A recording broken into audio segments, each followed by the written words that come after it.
করিমগঞ্জ গ্রামে ছিল এক মস্ত বড় জঙ্গল, আর সেই জঙ্গলের মধ্যেই ছিল এক ডাইনির মিষ্টির দোকান। সেখানে এক ডাইনি মিষ্টি বিক্রি করত। গ্রামের সকলেই প্রায় জানতো এই ডাইনির মিষ্টির দোকানের ব্যাপারে, কিন্তু যারা জানতো না তারা যদি ভুল করেও এই ডাইনির মিষ্টি খেত, তাহলে এই ডাইনি তাদেরকে হি হা হা হা হা হা। উফ, আজকে বাড়ি ফিরতে তো অনেক লেট হয়ে গেল। এদিকে খিদেও লেগেছে খুব। পথে যদি কোনো খাবারের দোকান পেতাম তাহলে ভালোই হতো। তা জঙ্গলে কে বা খাবারের দোকান দেবে? আরে, ওই দূরে একটা আলো দেখতে পাচ্ছি। আরে বাহ, এটা তো একটা মিষ্টির দোকান বলে মনে হচ্ছে। দোকানে কেউ আছেন? এটা কি মিষ্টির দোকান? আরে হ্যাঁ, আপনি একদম ঠিক জায়গায় এসেছেন। এখন কি খাবেন বলুন? আমার বেশি কিছু লাগবে না, আমাকে দুটো রসগোল্লা দিলেই হবে। ঠিক আছে, এক্ষুনি দিচ্ছি। রতন, বাবুকে দুটো রসগোল্লা দে তো। রতন নামক একটা লোক বাটিতে করে দুটো রসগোল্লা নিয়ে এলো। লোকটাকে দেখে পল্টুর বড় অদ্ভুত লাগলো। আচ্ছা, এই রতনের কি কোনো রোগ আছে নাকি? তার হাঁটা চলা যেন অদ্ভুত। ও কিছু না, এসব জেনে কি আর করবেন? একটু পরই তো আপনিও ওর মতনই হয়ে যাবেন। হি হা হা হা। মানে? ও কিছু না, আপনার মিষ্টি ঠান্ডা হয়ে যাচ্ছে, খেয়ে নিন। বাহ, খুব সুন্দর তো খেতে। তা আমার কত টাকা হলো? টাকা দিয়ে কি আমার মিষ্টির দাম মেটাতে পারবেন? মানে? আপনি সব কথায় তো মানে মানে করেন কেন? দুটো মিষ্টি খেয়েছেন, যেটা আপনার ভালো মনে হয় সেটাই দিন। পল্টু 10 টাকা ওখানে রেখে যেতে লাগলো। আরে মশাই, যাচ্ছেন কোথায়? আপনি তো আমার পুরো মিষ্টির দামটাই মেটালেন না। আমি তো দুটো মিষ্টির জন্য 10 টাকা দিলাম। এসবের মানে কি? আহা, আমি তো আগেই বললাম, আপনি কি আর টাকা দিয়ে আমার মিষ্টির দাম মেটাতে পারবেন? মানে? এ তো খুব সোজা। টাকা দিয়ে আমার মিষ্টির দাম মেটানো যায় না। আমাকে আপনার মিষ্টির দাম মেটাতে হবে আপনার জীবন দিয়ে। আমার দোকানে যে একবার মিষ্টি খায়, সে সারা জীবনের জন্য আমার গোলাম হয়ে যায়। হি হা হা হা হা। তোরা কি বল্টু কাকার ব্যাপারটা শুনেছিস? বল্টু কাকাকে নাকি কয়েকদিন ধরে খুঁজে পাওয়া যাচ্ছে না। তোরা কি জানিস ওই জঙ্গলের মধ্যে এক ডাইনি মিষ্টির দোকান খুলেছে? ওই ডাইনির দোকানে যেই মিষ্টি খায় সেই ওই ডাইনির গোলাম হয়ে যায়। দূর, এসব কিছু হয় নাকি? এসব 500 বছর আগে হতো, এখনকার দিনে আর হয় না। কি জানি, গ্রামের লোকেরা বলা বলি করছিল, তাই বললাম।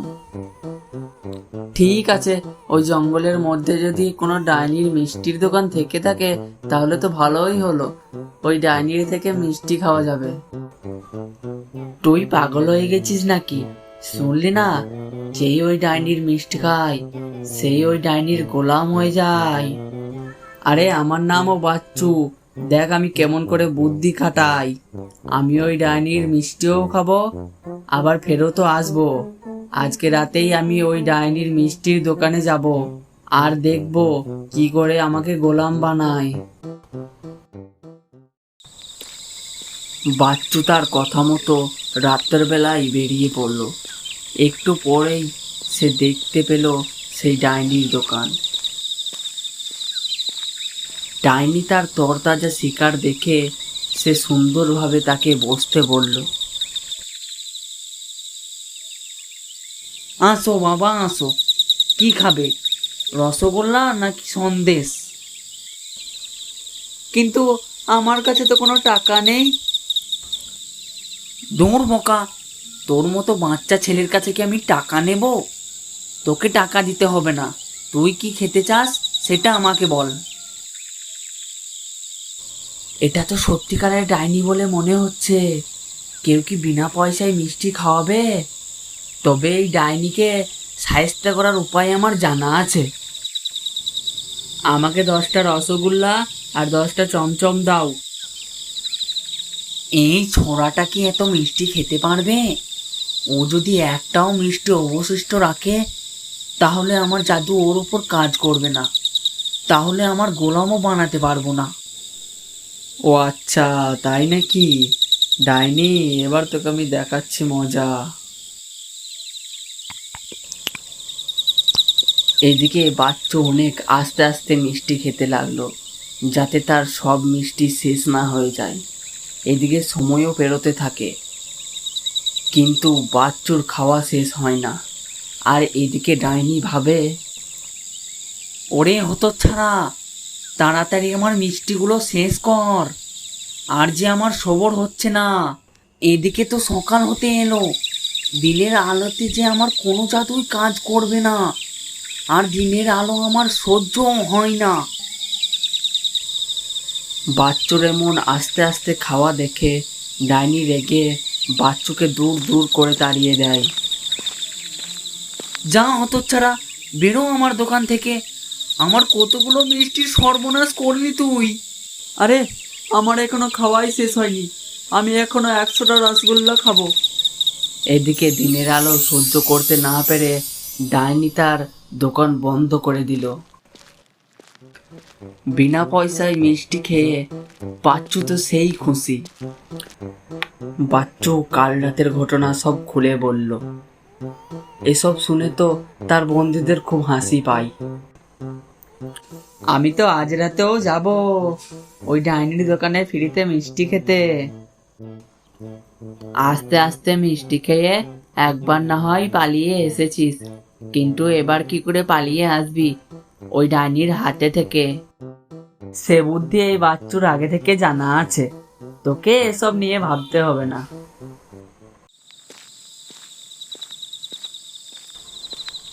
সেই দিন রাত হতেই বাচ্চু আবার সেই ডাইনির দোকানে উপস্থিত হয়।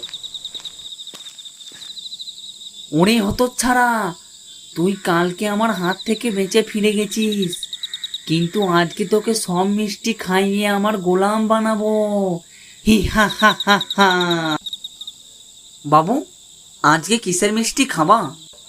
আজকে 20টা রসগোল্লা, 20টা সন্দেশ দিলেই হবে।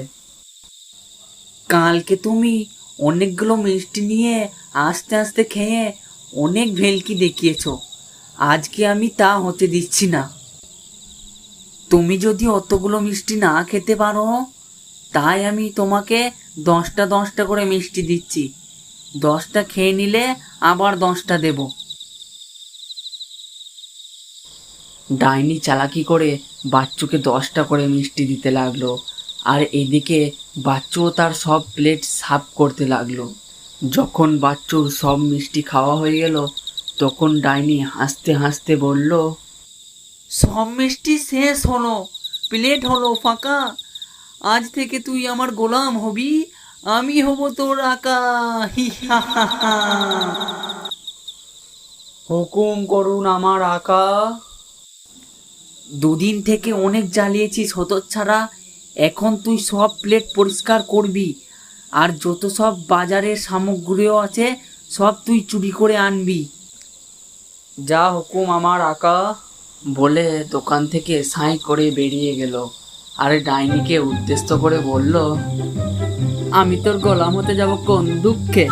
এই দেখ, এখনো আমার কাছে একটা সন্দেশ বাকি আছে, আমি তো তোর গোলাম হওয়ার অ্যাক্টিং করছিলাম।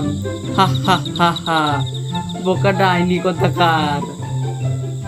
রতন, ধর ধর ওই বেটাকে, তোকে আর আমি ছাড়বো না হতচ্ছাড়া।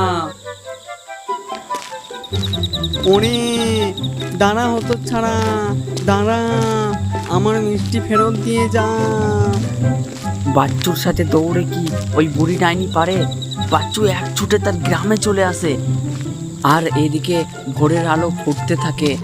ভোরের আলো ফোটাতে ডাইনি সহ্য করতে না পেরে ডাইনির শরীর জ্বলতে থাকে। ওরে জ্বলে গেল রে, জ্বলে গেল। ওরে তোরা কোথায় যাচ্ছিস? এটা ভূতেদের মামা ইউটিউব চ্যানেল, সাবস্ক্রাইব করে যা। জ্বলে গেল।